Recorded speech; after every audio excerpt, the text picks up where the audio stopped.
For 2 million Muslims, it's the journey of a lifetime. Pilgrims arriving in Mecca for Friday's opening of the Hajj. Absent this year, though, will be the Iranians when it became clear that months of negotiations would fall through. The name-calling going crescendo this week between Riyadh and Tehran. Magi worshippers, disgraced and misguided allies of Zionism. There's more where that came from. It's all in the context of last year's crush on the outskirts of Mecca, which killed more than 2,000 worshippers, including 400 Iranians. But it's about a lot more than just crowd safety. The regional rivals, one Sunni, the other Shia, engaged in proxy battles in Iraq, Syria, Lebanon, Yemen, Bahrain, and more. It's about power, influence, and yes, religion. But why does it have to be so bitter? What are the dangers of the current war of words for the wider Muslim world? And amid all the talk on this continent, here in Europe, of de-radicalization, how do you tone down the differences between the Saudis and the Iranians? Today in the France 24 debate, we're looking at what is more than a war of words. With us, Faisal Abu Al-Hassan, researcher at the King Faisal Center for Research and Islamic Studies, who happens to be in the French capital. Thank you for joining us. From London, Iranian analyst and former activist Farouk Nagadar, thank you for being with us. Thank you. Always a pleasure to say hello to Princeton University's Bernard Heikel, the author of Revival and Reform in Islam, who joins us from New York City. Hi, Bernard. Hi. And from the Lebanese capital, Hilal Kassan, who teaches at the American University of Beirut. Welcome to the show. Hi, my pleasure. The France 24 debate, where you can join the conversation, and you have on Facebook and Twitter the hashtag F24debate. 60,000 Iranians attended last year's Hajj. This year, well, it'll be the happy few who have dual citizenship or who get to apply via another nation. And Gainsford has more. The war of words between Saudi Arabia and Iran is intensifying as Muslims from around the world gather for the annual Hajj pilgrimage. A clash stemming from the stampede that last year left hundreds dead, the worst disaster in Hajj history. An unofficial tally claims over 2,000 people lost their lives, although the Saudi government only admits to 769 deaths and has refused to release the details of its investigation. Iran is again calling for an apology. The government of Saudi Arabia must be held accountable for this incident. Unfortunately, this government has even refrained from a verbal apology to Muslims and Muslim countries. Ratcheting up the rhetoric, Saudi Arabia's most senior cleric has hit back, claiming that Iranians are not Muslims. We must understand they're not Muslims, and their enmity towards Muslims, especially the Sunnis, is very old. The two dominant Middle Eastern powers follow different branches of Islam, Shiite and Sunni, and vie for regional dominance. Around 60,000 Iranians took part in last year's Hajj, but the two sides could not agree arrangements for this year's pilgrimage, and Iranians have been barred from the event. The Hajj is a main pillar of Islam, a requirement for able-bodied Muslims to perform once in their lifetime. An estimated 2 million pilgrims took part in the journey last year.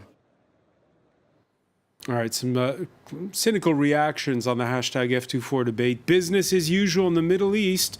Unfortunately, when will they calm down and figure out options to coexist? Faisal Abu Al-Hassan, the Grand Mufti saying that Iranians are not true Muslims, that's not very constructive, is it? It's not very constructive, but I mean, there's a context definitely going on of a lot of name-calling and back and forth. And it's the Grand Mufti in Saudi Arabia, you know, it's not necessarily a similar figure that we have in the Iranian government. The Grand Mufti says what he says. The Grand Mufti comes from the Council of Senior Scholars.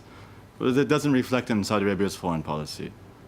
But this is a respected scholar. This is a respected scholar. Of course, Iranians are Muslims. Why does he say stuff like that? I mean, the religious establishment says what they say, but it doesn't have an effect per se on the country's foreign policy, which is not the same thing we can really say about our Iranian colleagues. Farouk Nagadar, we heard the Iranian president call the Saudis murderers in relation to what happened last year. That too seems a bit strong to us. After all, it's a tragic event, but they weren't purposefully murdered, those 2,000 people. I agree. The tone of the president probably is a bit harsh. And this is because the disaster, the dimension of the disaster was so extraordinary, very, very crude. And the reaction of the Saudis are too cool. It doesn't balanced reaction from the both sides. I blame more the Saudis who didn't handle the Hajj pilgrimage very smoothly and let the pilgrimage to do their traditions.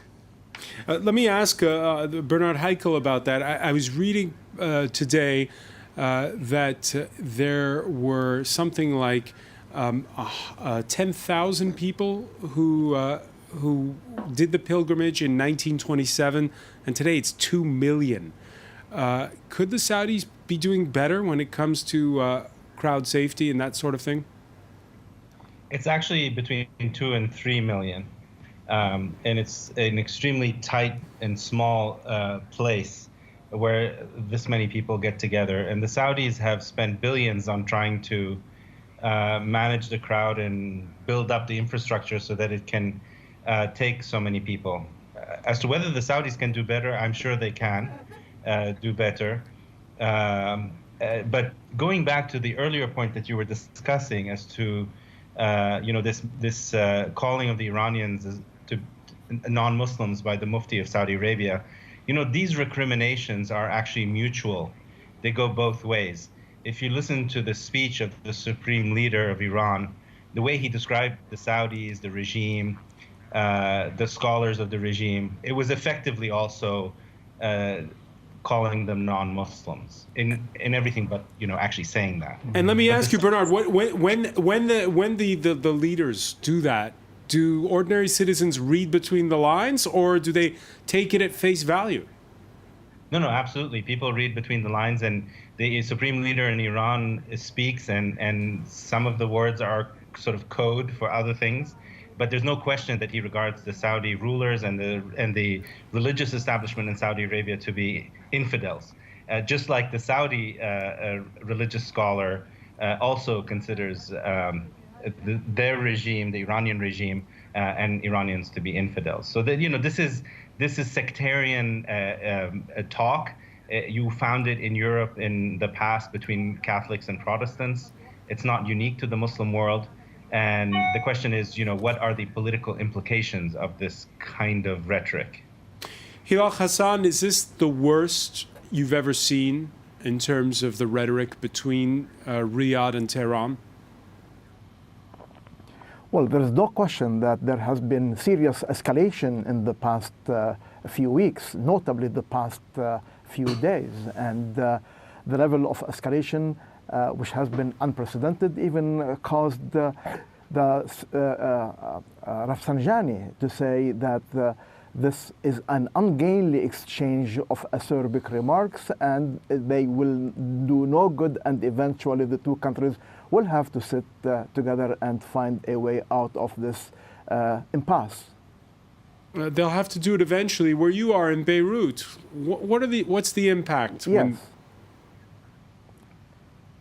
You mean the impact on Lebanon? The impact on citizens in Lebanon, which is this country which has people from all different strains of beliefs in the Middle East. Yeah, well, to tell you the truth, the latest acerbic exchange is nothing new. It already exists in the minds of the peoples of the region. Lebanon, as a country, is very well known to be fragmented, and the opinions of the people there vary with regard to their religious affiliation. So, I mean, those who follow the Saudis would accept what the Saudis say, and those who support the Iranians will take what the Iranians claim at face value.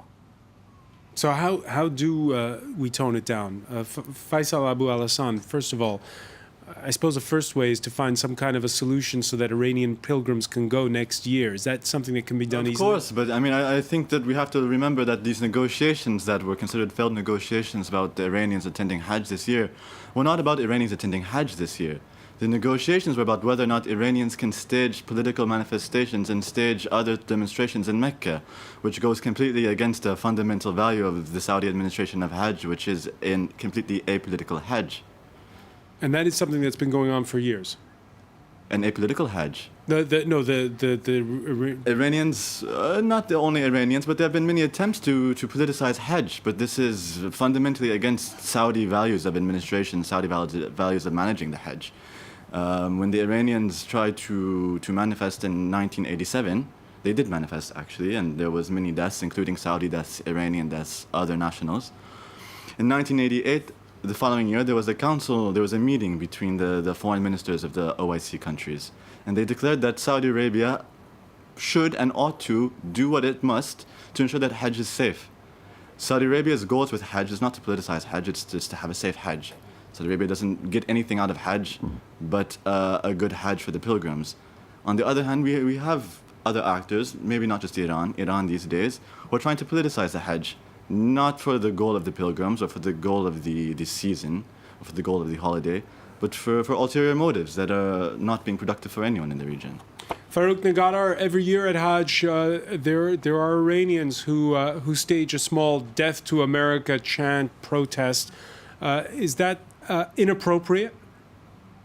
Long years ago, there was some slogans and there is to try to politicize the Hajj ceremonies, but a recent year there was no political action and there was no evidence that Iranians who were there to do their religious duty do anything political, and these political activities was the cause of their death.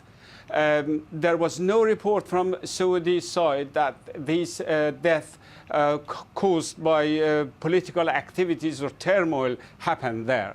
There was just carelessness of the Saudi authorities about the safety and security of the pilgrims. Do you agree, Bernard Heikel? That it was carelessness? No, that the Iranians have toned it down and there are no longer political demonstrations at the Hajj. Yeah, particularly last year, I mean. Yeah, and the last couple of years, I haven't heard that they were trying to demonstrate at all. But again, I don't think it was so much about the fear of Iranians demonstrating that stopped this. I mean, there is a context in which, in the region, the relations between the two countries are at an all-time low, because Iran, on the one hand, has pushed its advantage in Iraq, Syria, and in Yemen. Has used non-state actors to basically try to dominate the region. That's how the Saudis see it. And the Saudis have responded to this attempt at Iranian domination of this region by waging a war in Yemen against the proxies of the Iranians, and also trying to push back on in Syria with the anti-Assad forces. And this all culminated really early this year when the Saudis executed 47 individuals, one of whom was a fairly major a Shiite cleric, not Iranian, a Saudi cleric, but a Shiite. And the Iranians then responded by burning and torching the Saudi embassy in Tehran and the consulate in one other city. And then diplomatic relations broke down completely. Did the Saudis know that would be the consequence with the execution of Nimr al-Nimr? I don't think so, because I think the calculation was more of a domestic calculation to do with, 43 of the 47 were actually Al-Qaeda and ISIS leaders and ideologues. And the Shiites were also opponents of the regime, so they felt that you had to the justice had to be equal on both sides. I think it was domestic considerations, not regional ones, and I think they were taken aback by the Iranian reaction. All right, we're going to pick up on these points with our panel. When we come back, you're watching the France 24 debate.